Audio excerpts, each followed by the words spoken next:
প্রত্যেকবারের ন্যায় এবারও 9 আগস্ট পূর্ণিমা তিথিতে গোটা দেশ জুড়ে রাখি উৎসব পালন হতে চলেছে। এই উৎসবে শুধু বাচ্চারা নয়, বাচ্চা থেকে বড় বয়স্ক সবাই অংশগ্রহণ করে। কারণ এটি ভাই এবং বোনের ভ্রাতৃত্ববোধ নয়, এটি মানুষের মধ্যে এক ভ্রাতৃত্ববোধের উদযাপন সৃষ্টি করে। সেদিন কি হয় সেদিন প্রত্যেকটি বাড়িতে মিষ্টি মিষ্টান্ন ভালো খাবার তৈরি করা হয়। বোন কি করে?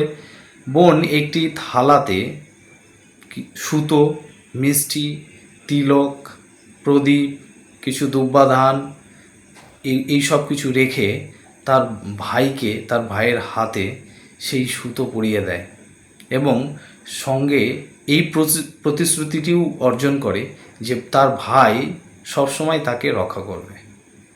এই উৎসবটি আজকে থেকে নয়, সেই প্রাচীনকাল থেকেই উদযাপিত হয়ে আসছে। এটি আমাদের ভারতীয় সংস্কৃতির একটি অঙ্গ। আমরা প্রত্যেক বছর কিন্তু পূর্ণিমা তিথিতে এই রাখি উৎসবটি পালন করে থাকি। বন্ধুরা, আজকে এই গল্পের মাধ্যমে আমি আপনাদের আবার মনে করিয়ে দিতে চাই যে রাখি উৎসব শুধুমাত্র ভাই এবং বোনের মধ্যেই যে ভ্রাতৃত্ববোধ তৈরি করে তা নয়, পাড়া প্রতিবেশীর একে অপরের সঙ্গেও ভ্রাতৃত্ববোধ তৈরি হয়।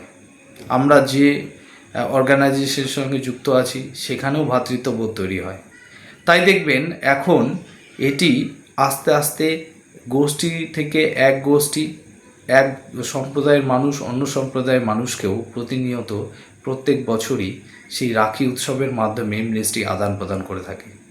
তাই বন্ধুরা, আপনারা অবশ্যই মিস করবেন না এই 9 তারিখ রাখি উৎসবটি খুব ধুমধাম ধরে পালিত করবেন। তাই সবাইকে জানাই এই রাখি উৎসবের আন্তরিক প্রীতি, ভালোবাসা ও শুভেচ্ছা। নমস্কার।